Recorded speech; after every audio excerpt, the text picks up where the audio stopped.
The old park was always quiet now, especially at dusk. A single swing moved, back and forth. No wind pushed it. Just a slow, sad creak filled the air. Nearby, a faint melody drifted from the trees, like a music box. Its tune was sweet but chilling.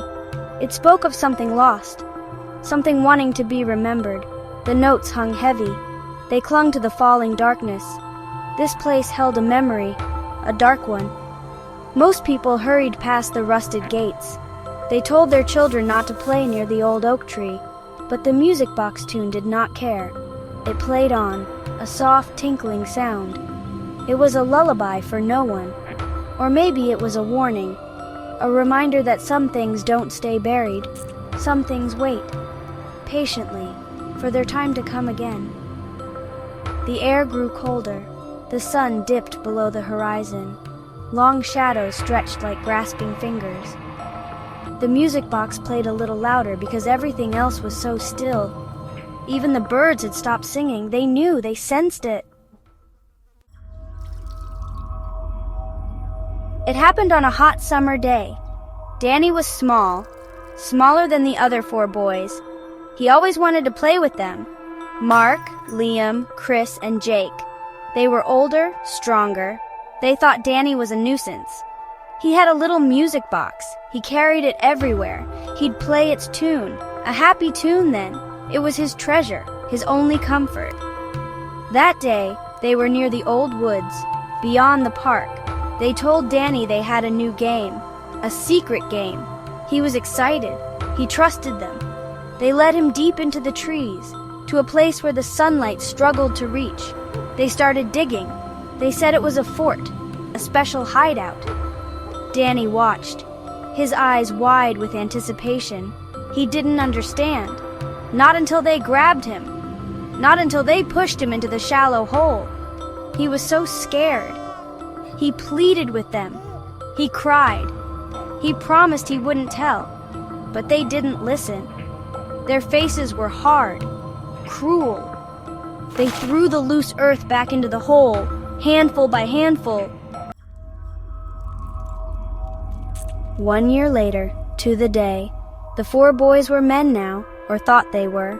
Mark, Liam, Chris, and Jake. They gathered around a campfire, deep in those same woods, not too far from that hidden spot. They tried to act normal. They drank beer. They told loud jokes, but their laughter was hollow. It didn't quite reach their eyes. The fire crackled. It cast dancing shadows on their faces, shadows that twisted their smiles into grimaces. The woods felt different tonight. They hadn't spoken of Danny, not once in a whole year.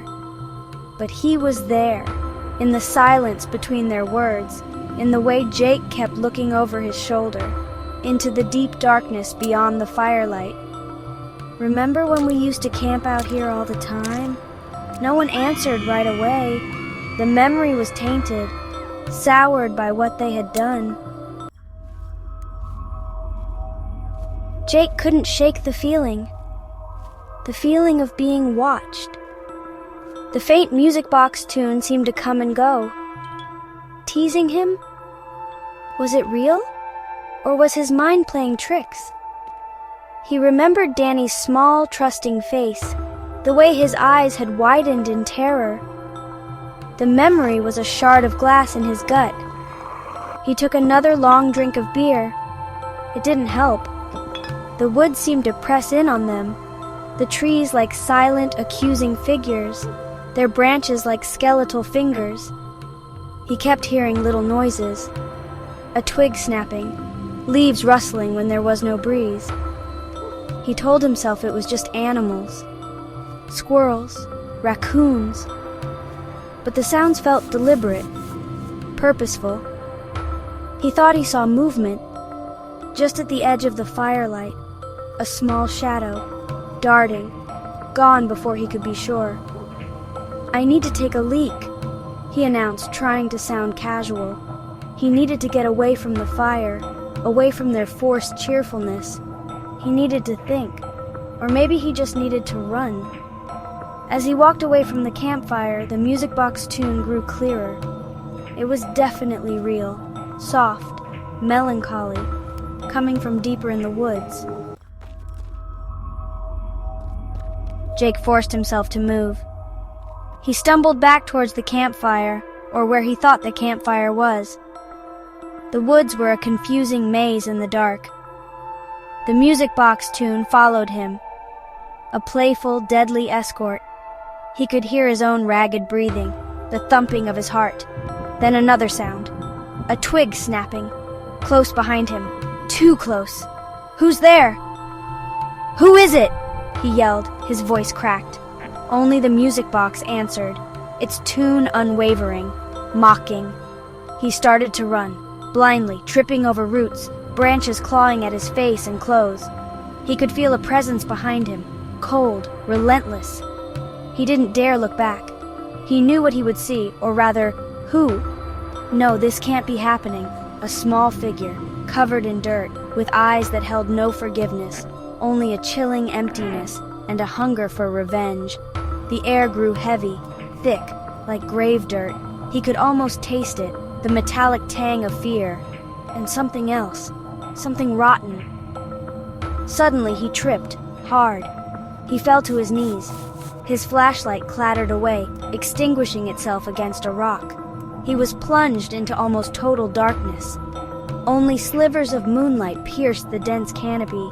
He scrambled to get up, but something grabbed his ankle. Back at the campfire, Mark, Liam, and Chris grew uneasy. Jake had been gone too long. "Jake?" Mark called out. His voice sounded small in the vast darkness. No reply, only the crackling fire, and then a scream. Distant, but unmistakable. It was Jake, pure terror in that sound. They looked at each other, faces pale in the firelight. "Something's got him," Liam whispered, his eyes wide. "We have to go," Chris urged, already on his feet, but Mark hesitated. He was the leader. He was supposed to be brave. But this was different. This wasn't some drunken brawl. This was something else, something unnatural. He remembered Danny's face, the pleading in his eyes, the dirt, so much dirt. He grabbed a heavy branch from the fire, a makeshift torch. "Stay together," he ordered, his voice tight. They plunged into the darkness after Jake. The woods were a nightmare. Thorny bushes tore at their clothes. Low branches whipped their faces. They called Jake's name, over and over. They ran until their lungs burned, until their legs ached. And then they burst out of the dense trees, into a small clearing. They knew this place. Their hearts sank. It was the spot, Danny's makeshift grave. It looked undisturbed. Just a patch of slightly sunken earth, covered in leaves and pine needles. But they knew. He was there, underneath, waiting. The music box tune was loudest here. It seemed to emanate from the ground itself, a terrible welcome. Their car was parked nearby, where they had left it hours ago. It seemed like a lifetime. Hope surged. "The car! Let's get to the car!" Mark yelled. They scrambled towards it, fumbling with the door handles. Liam got the driver's side open.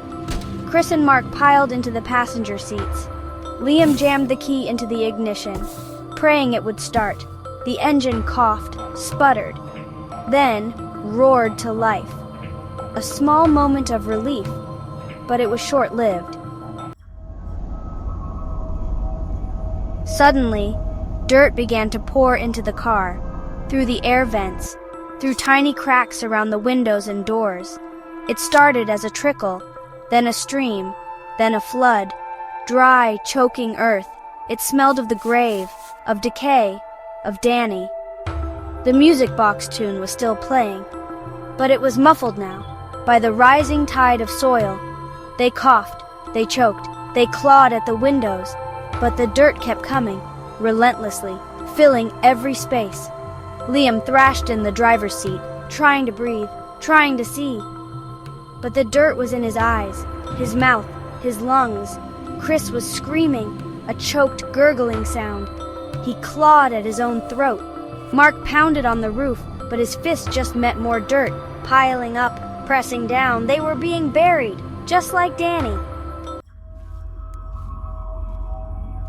The police found the car days later. It was almost completely buried, just a piece of the roof showing.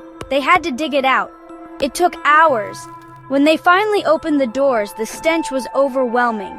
Earth, decay, and something else. Something sweet, like old perfume, or a forgotten candy. Inside, they found Mark, Liam, and Chris. Their bodies contorted, their faces frozen in masks of ultimate terror, filled with dirt and insects. The coroner couldn't explain it. There were no tracks around the car, no signs of a struggle outside, no indication of how so much earth had gotten inside. It was a mystery, a baffling, horrifying mystery. They searched for Jake, but found no trace. He had simply vanished, swallowed by the woods, or by something else. The case went cold. Another unsolved tragedy in the town's history. People whispered. They remembered the stories of Danny, the forgotten boy. They wondered,